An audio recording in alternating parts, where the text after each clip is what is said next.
Hey everyone, welcome back to the GnarlyChicken Garage. It's been a little while since we've posted up some videos, but we're back in the heat of things here.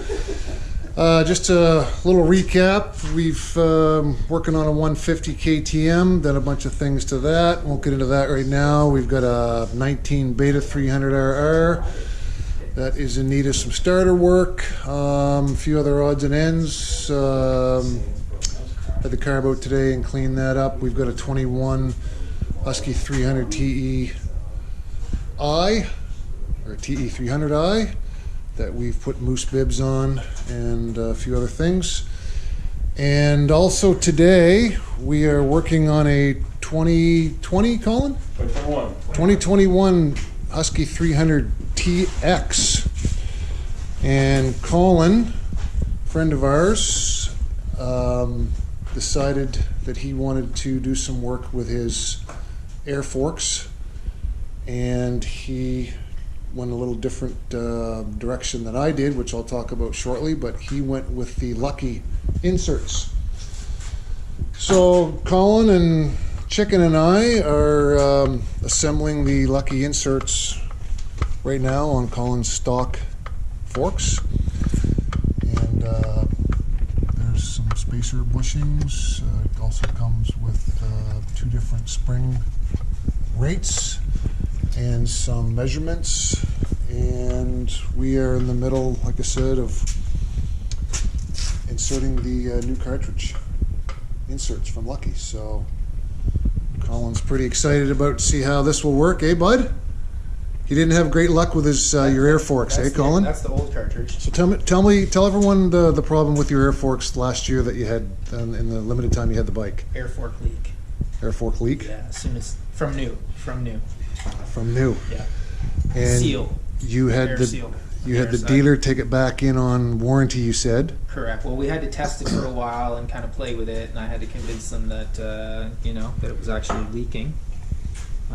But it's pretty easy to figure out. So if you're on the air side and you hit your bleeders and there's a massive psh of air coming out, well, that air has to come from somewhere. So it's normally migrating from the air chamber, so the inner air, Yep. and then going to the outer chamber and then venting. So that's the first sign. When I first got the bike delivered, before I did anything, I had it on the stand and I bled it, and a massive amount of air came out, which was my first sign that there was probably a leak. So, Okay. And kudos to the dealer for working with you through the whole thing. yeah, they've been pretty cool in keeping on top of the Husky rep and making sure that it got done. So they did bring it in, and they did replace the air seal on it, but it's still leaking. So it looks like it's going to go back now after the cartridges are out, and it's going to end up going to the West Coast to one of WP's kind of troubleshooting guys. It's got a bit more experience, so they'll try to track it down a little bit more. But I decided to go with a spring cartridge because I'm used to a very, very, very nice KYB modified setup, a dual Del Taco from Smart Performance, Dave J. And I didn't like the feel of the air. I didn't like the harshness on slapdowns, the loss of traction in the front end. It felt fine on a motocross track and on smooth GP kind of terrain and tracks, but the valving in 21, even though the fork's been improved quite a bit, they've added a lot to it. It's got a new floating ship stack mid-valve. They went really heavy on the compression side for the damping. And so it works okay for MX, but it doesn't work in the woods. It's not so good on roots and rocks. So let me ask you this. What was the deciding factor for the Lucky's kit from MXTech? Just a lot of research. I didn't want to spend $5,000 on a set of cone valves. I didn't want to spend $2,500 on a set of KYB inserts, which I could have. The Luckies, now this is an open cartridge Luckies, so the original.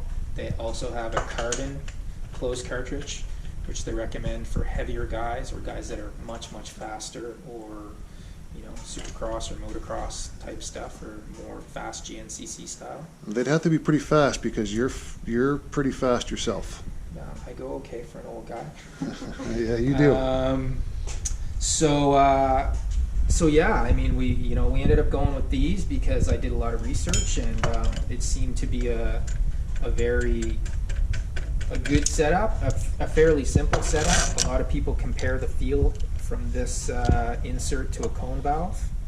It has a huck valve on the bottom as well. That's right here. So it has its own bottoming system that's valved.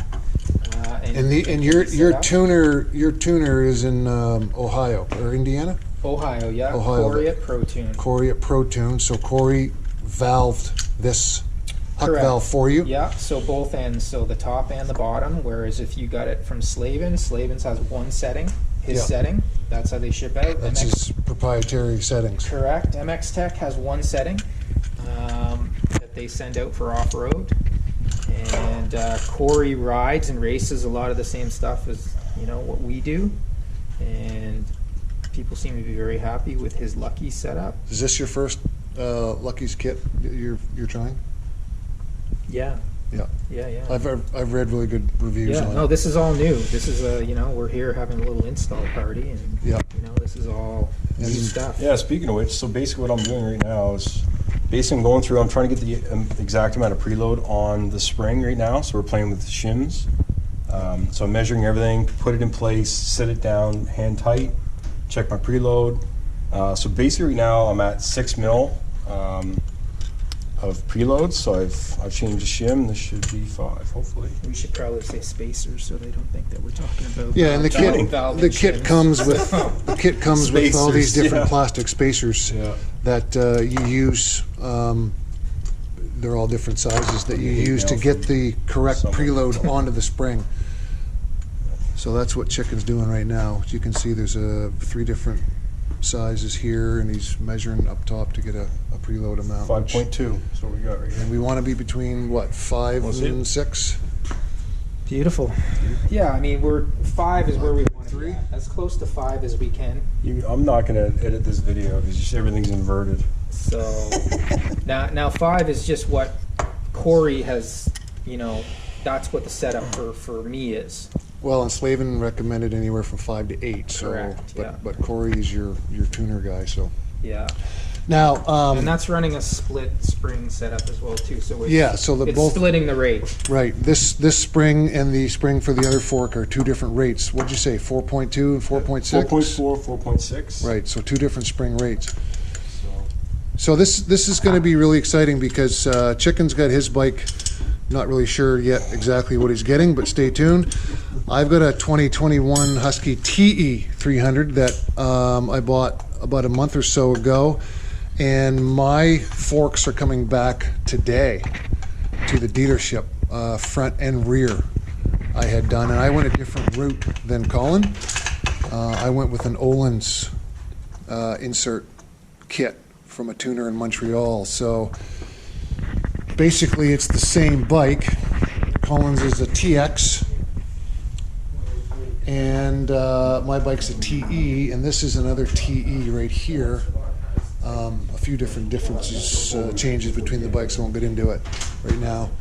So it's going to be interesting to see how they perform as far as after we get the suspensions on and start tuning them on the trails, which hopefully will only be in 2 or 3 more weeks from now, and the snow's drastically melting here in southern New Brunswick. So that's it for now. Stay tuned.